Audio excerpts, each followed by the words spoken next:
Ang problema, nabasa ko sa dyaryo, ang official dahilan ng mga organizers ay dahil daw may storm. Kaya kinancel nila. Sila ang nag-cancel. Ang problema kasi hindi kayo naging-coordinate. Mag-coordinate kayo para isang boses natin sa anumang bagay, kaugnay sa pamamahala ng anumang gobyerno, ay hindi nyo mapipigilan yan. Lalabas at lalabas, sisingaw at sisingaw.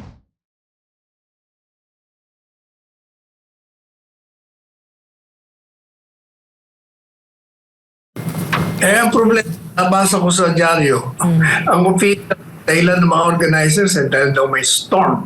Kaya kinancel nila. Sila ang nag-cancel.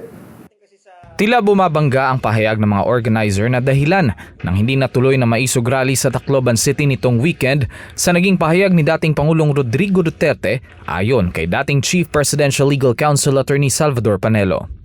Hindi lang kasi bagyo ang naging dahilan, kundi marami pang iba tulad ng biglaang flight cancellations, power interruptions at obstruction sa paggamit ng Freedom Park doon.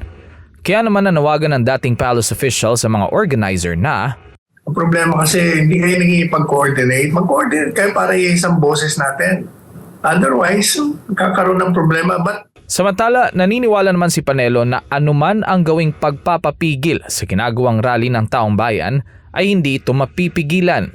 Ayan po pag merong gustong ihain ng taong bayan sa kanilang pagkadisgusto sa anumang bagay, kaugnay sa pamamahala ng anumang gobyerno, ay hindi nyo mapipigilan yan.